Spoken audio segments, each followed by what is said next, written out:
Sir आज गणतंत्र दिवस है। आज आप देखेगा कि यहाँ स्कूल में रोबोट पहली बार बलिया जनपद में रोबोट का कोई टीचर यहाँ पे आया है, तो क्या कहेंगे? देखिए, साइंस के युग ने ये दूरियां कम कर दी।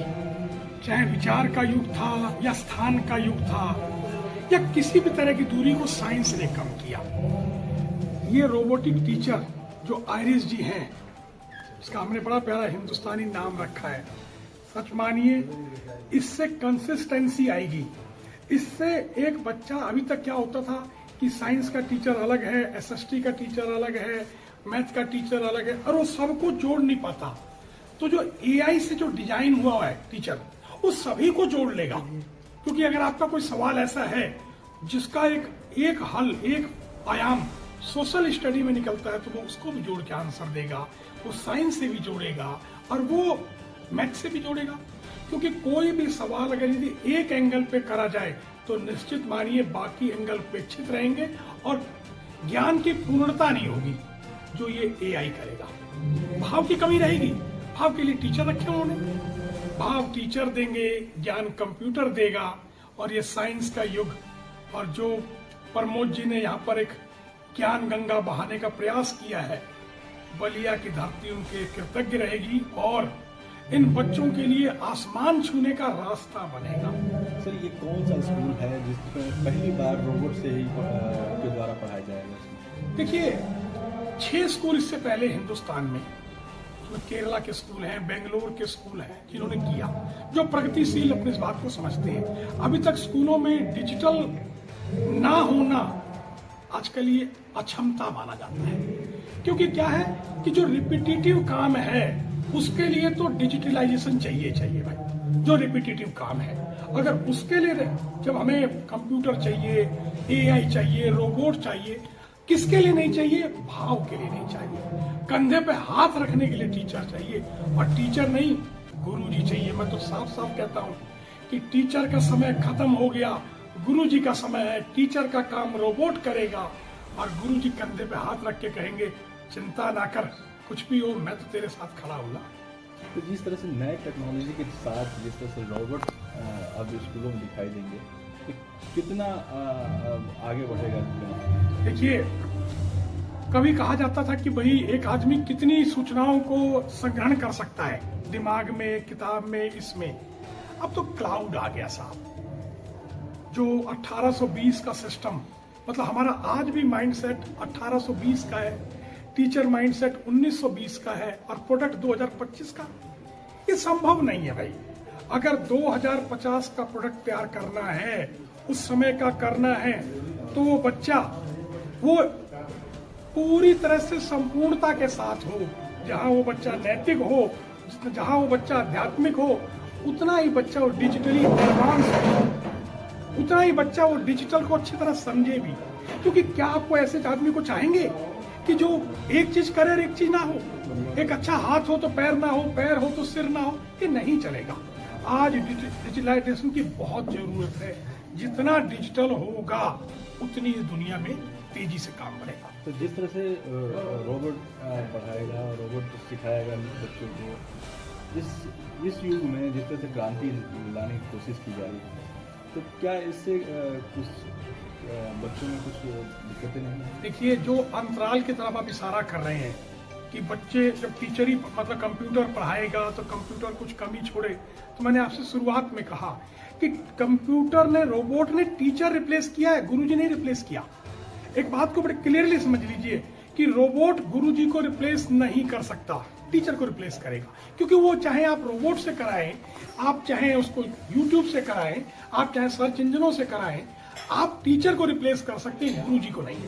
और हमने दोनों ही विधाओं पे काम किया। टीचरों को गुरुजी बनाया। गुरुजी का मतलब क्या? फैसिलिटेटर, मोटिवेटर, सुपरवाइजर और partner in the possibility of child. अभी तक टीचर क्या काम करता था? फैसिलिटेटर था और सुपरवाइजर था।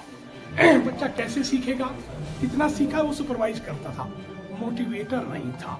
वो partner in the possibility of child बच्चे के नहीं था। आप सोच के देखिए कितना अच्छा होता कि जब जब आप गिरते, कोई गुरु आपके कंधे पर हाथ रखता, कहता नहीं आया तो क्या हुआ, मैं तो हूं ना, कल कर लेंगे भाई।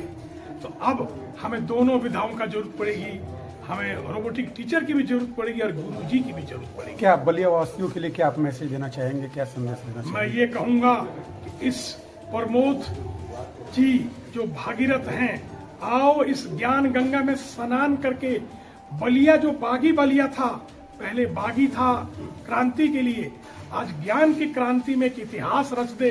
बलिया अपने डीएनए को याद करे। बलिया इतना छोटा नहीं है।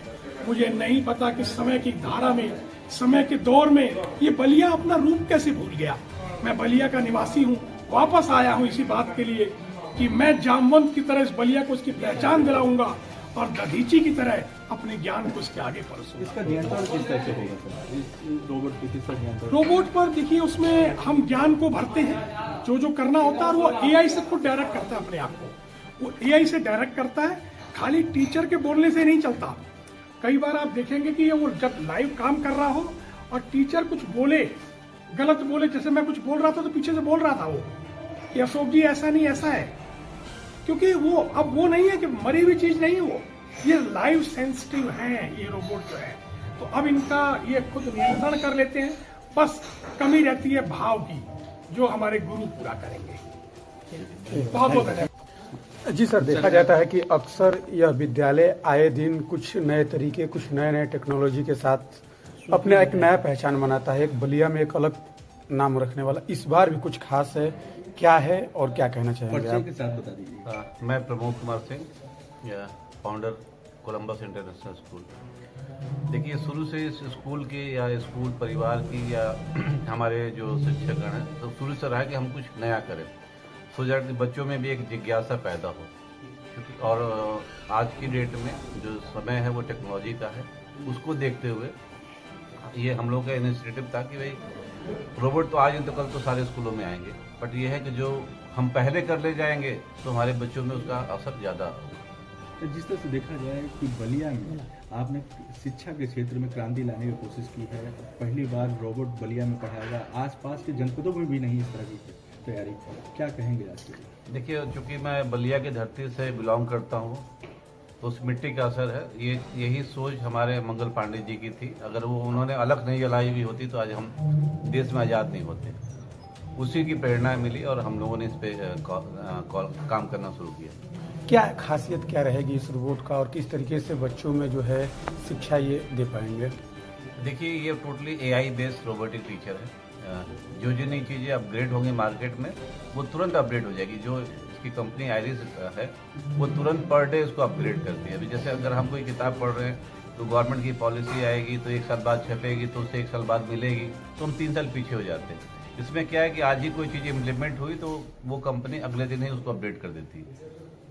तो जिस तरह से सर रोबोट बच्चों को, छोटे से बड़े बच्चों को शिक्षा देगा, तो इसमें कुछ बच्चों को दिक्कतें चाहे कुछ भी आ सकती हैं? नहीं, देखिए, आपका प्रश्न बहुत सही है। दिक्कतें ऐसा कुछ भी नहीं है। ये मानव निर्मित रोबोट है, तो जिस भी कंपनी ने इसको बनाया है उसका सफल रहा अभी तक का, क्योंकि उसने इंडिया में अभी तक 5 रोबोटिक टीचर्स अलग अलग क्षेत्रों में, अलग अलग प्रांतों में दिए हैं।